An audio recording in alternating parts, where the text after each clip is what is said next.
let's just do a brief background as always. Now the 32nd, or rather 302nd MPC meeting is scheduled for September 22nd to 23rd. And it will be held at the CBN headquarters as usual. Now, the current monetary policy settings, as at the last meeting, puts us at the MPR 27.5%. Asymmetric corridor around the MPR is plus 500/minus 100 basis points. Cash reserve ratio 50% for deposit money banks, 16% for merchant banks. Liquidity ratio is 30%. Now, inflation has been trending downwards somewhat but remains high. In August 2025, inflation dropped to 20.12%, down from 21.88% in July. Exchange rate remains stable. Interest rate, of course, with a very high interest rate, there's concern that the stability is being maintained. The high MPR is hurting investment. Now, what do we expect and all that? Now, with the central bank is preparing for the 302nd Monetary Policy Committee meeting, stakeholders are actually watching closely to see if the bank will hold, cut, or adjust key rates amid shifting domestic and global conditions. Now, we've seen what happened in Ghana, and we've seen what equally happened in America. There's a lot of shifting, there's a lot of happening, there are cutting rates, and it's quite, enlightening of some sort to have this happen just before the MPC meeting next week, to see what do we actually expect from the MPC committee, telling us what they think. But I'm going to be talking to two people joining virtually here in Abuja: Professor Mukhtar Imam, Economic and Public Affairs Analyst, and equally Professor of International Relations and Diplomacy. And of course, again, joining us, one of our staple is Dr. Aliyu Ilias, an economist and development expert. Now, the MPC is coming up next week. What are your expectations? Let's start from there. I'll start with you, Professor Imam. Thank you very much and good morning. The MPC is coming up next week, like you said in your intro. We expect that the MPC is going to sit and, of course, consider the monetary policy rates, whether to reduce or increase. Of course, an adjustment will be made. That is expected typically, because that's the whole idea behind the MPC sitting or meeting. The speculation out there is that we might be seeing a downward review with regards to the current MPR, which essentially stands at 27% thereabout, due to a number of factors. Typically, the MPC considers economic growth indicators to make empirical decisions with regards to rates and how it affects the economy. And you would see that, like you have said in your intro, one of the critical factors that is given consideration and thought with regards to the increase or decrease of monetary policy rate is inflation. And we're witnessing a downward curve with regards to inflation all around. We have seen a decline in the last 5 months. Something that one would want to say is essentially unprecedented in the last 4 years. But beyond just inflation, other factors are also considered as well. Overall GDP, for example, consumption, things like investments, things like international trade, the stability of the economy and the currency, factors such as money supply, and so on and so forth. So all of these measures of macroeconomic performance are put together to determine the direction in which the MPC decides to move. But overall, I do believe that the MPC is going to look at, in the direction of reducing the rates. But this is not to say that your final position in your opening is necessarily correct, because under the Buhari administration, for example, we saw an increase in monetary policy rates twice in 1 year, even when rates in the United States and other parts of the world was seeing a decline. So we wait to see what the MPC will do in the coming days. Okay, all right, thank you for that. Now, Dr. Ilias, your expectations. All right, thank you so much for having me. My regards to Professor Mukhtar, quite some time. Right, having looked at the situation we are in, I don't think the NPC will have choice than to reduce, though I'm expecting 25 basis points reduction, as it will be a good start to actually show that, because removing the interest rates have some negative and some positive impacts. If you look at our economy right now, you see that we have much more investment in service sector. I can tell you the driver of that investment in service sector is because we have more interest rates. It's because the interest rate is very high. Because you see most of them invest in stock and in banking tools and what have you. It's because we have, an incentivized interest rates. So by the time they remove their they remove their investment, we may see a negative impact on other things. And that's why you see that our foreign exchange appear to be, stable. It's because of the service sector investment that we actually are seeing. Now, what's the implication of removing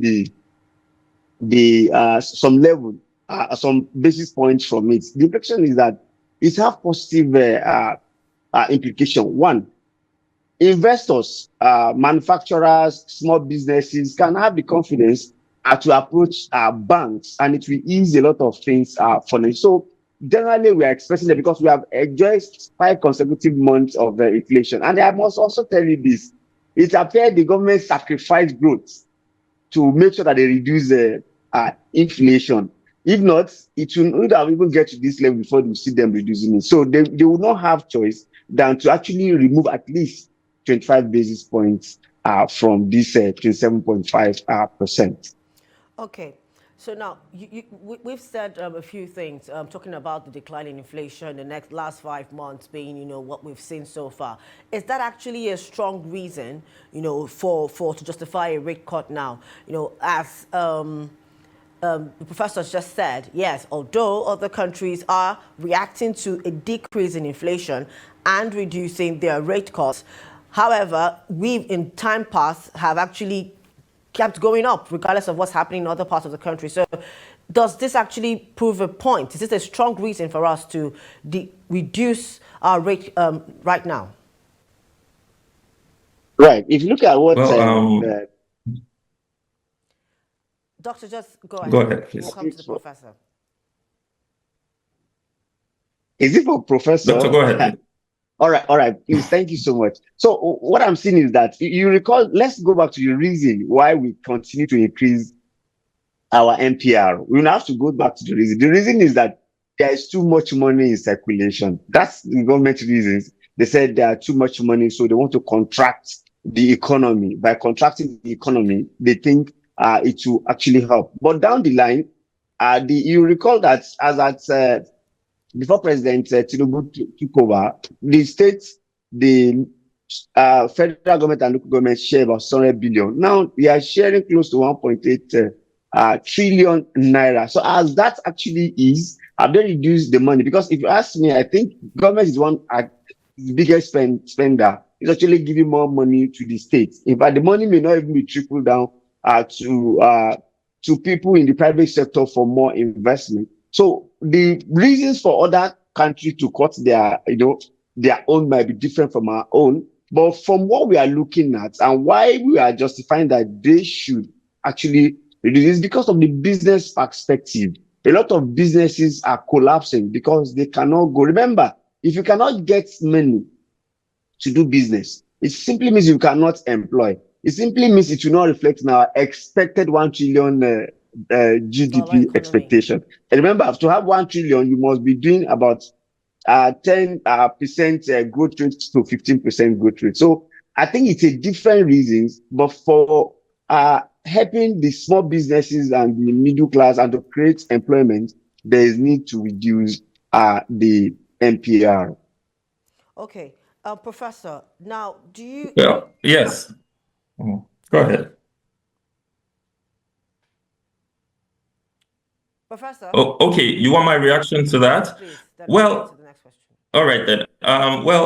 You see, the thing is, inflation is not, like I mentioned earlier, a lot of indicators are used as metrics to measure for, as measure for a country's NPR.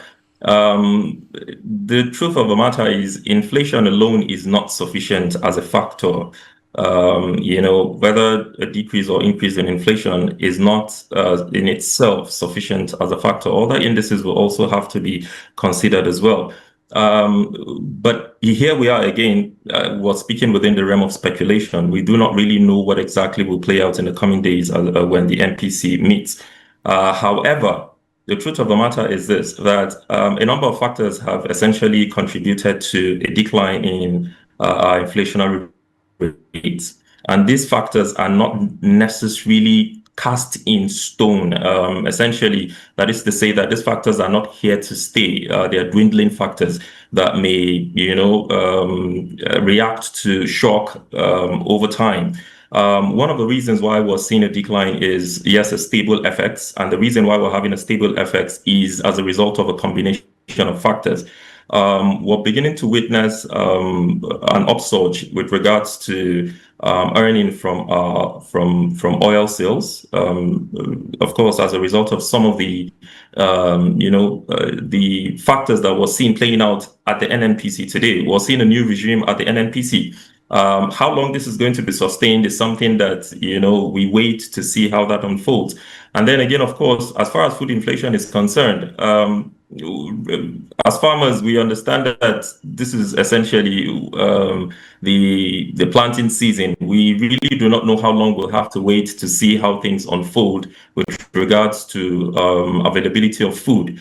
Part of the reasons why the government talked about increase, or rather made the increase in MPR, was not tenable, because what we had at the time was a double-edged inflation. Contracting the economy only happens when you have a lot of money in circulation. We had money stuck at a certain level of the economy in very few hands. This was what was playing out. It wasn't a trickle-down economy. It wasn't like money was available to average people or people down at the bottom of the food chain. So essentially, that was one of the mistakes. And that's the reason why we witnessed the shock, the sufferings, particularly around the micro. People could not afford food when the money wasn't available. So these were some of the things that played out in the past, and we're still witnessing elements of that up till this moment.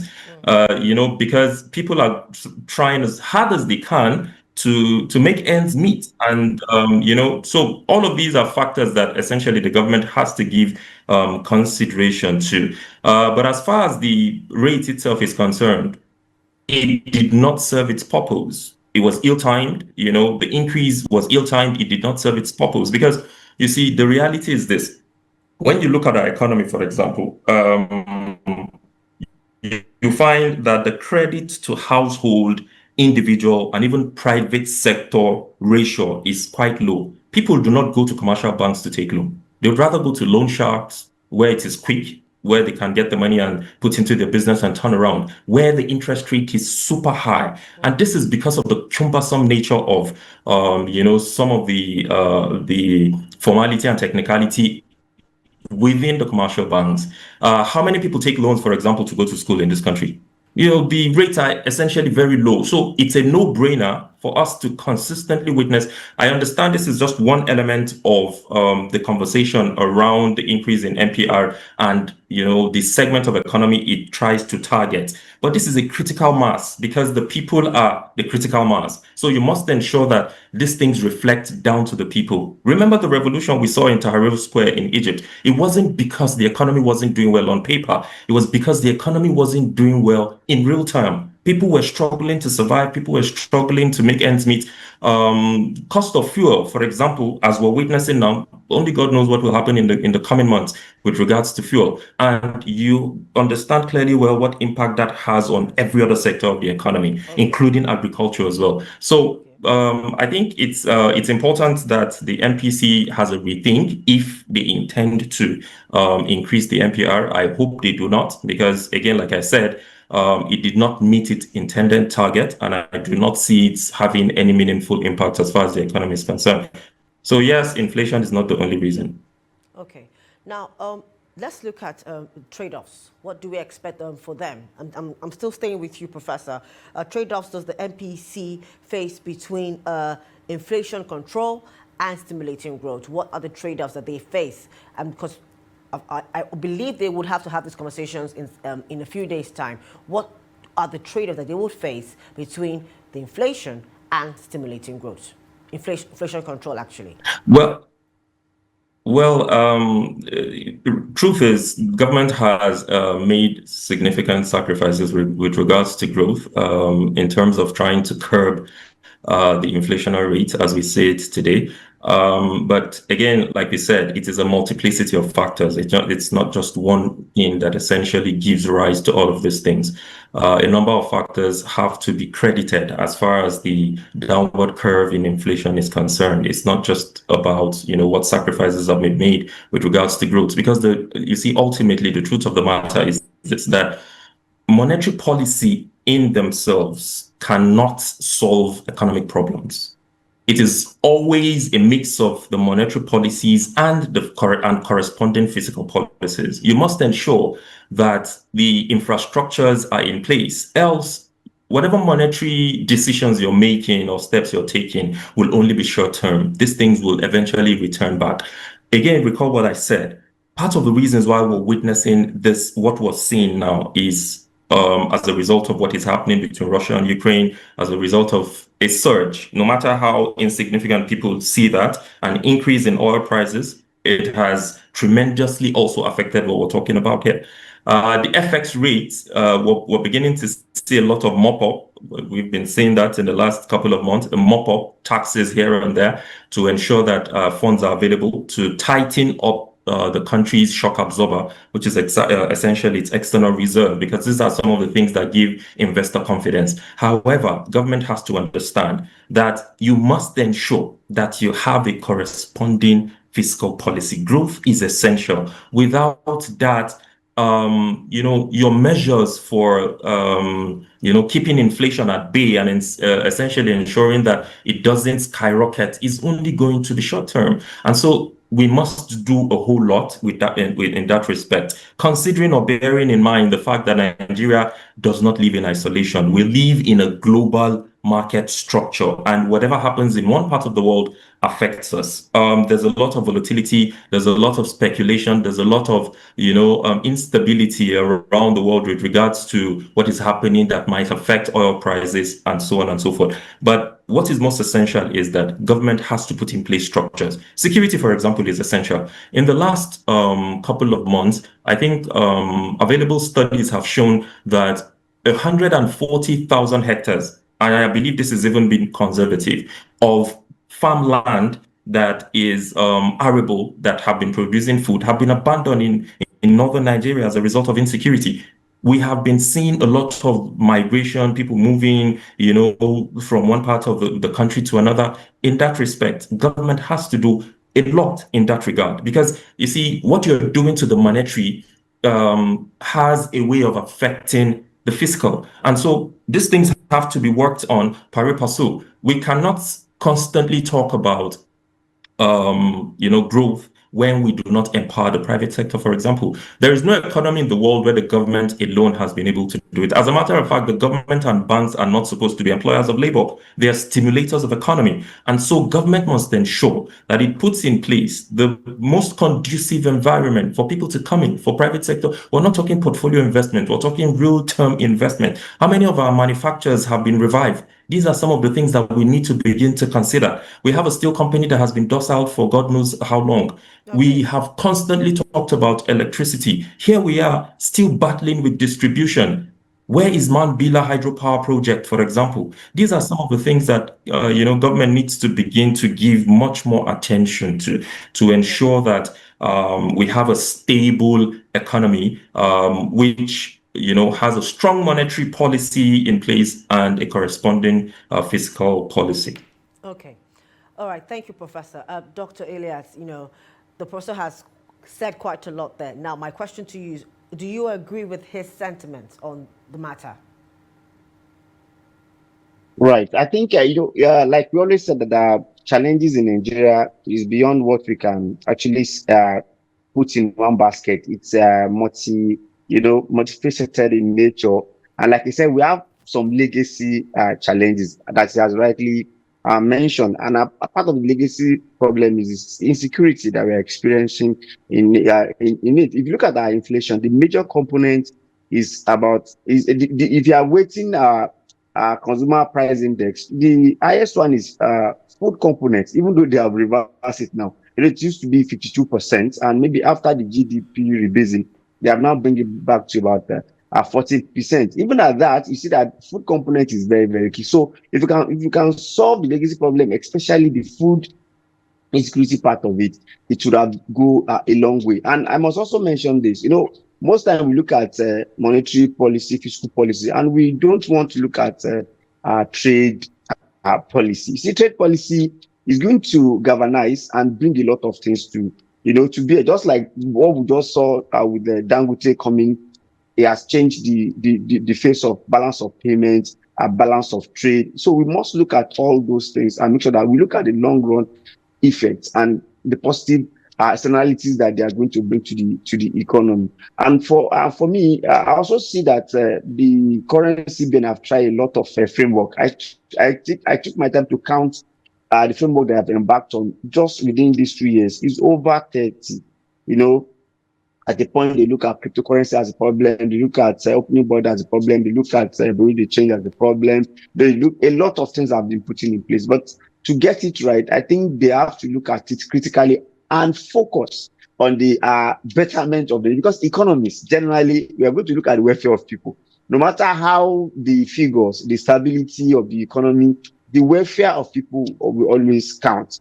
I can give you the good example. You can see that the stability. We have increase in GDP quarter to quarter. We have good inflation coming down year on year, even month on month. But as it actually reflects, the reflection why it's not reflecting is that the cost of living is very, very high. And when the cost of living is very, very high, the purchasing power needs to be also high. If you look at us in Africa, and I think our cost of living is about 25%, while our purchasing power is about 10%. So if you don't have purchasing power, it is fact that food has come down. The prices of food in the market has come down. But the question is that how many people have the purchasing power to go buy that food? So as we are looking at everything stable, we're also looking at cost of living coming down. We must also look at the purchasing power. And what will bring about the purchasing power? It is about the supply chain. What is happening to our supply chain? If we continue to expend about 65% of our income on food only, how much are we going to expend on transportation, school fee, other sundry expenditure? So we must stop looking at the cost of living coming down as well. We must also look at the purchasing power and disposable income in people's hands.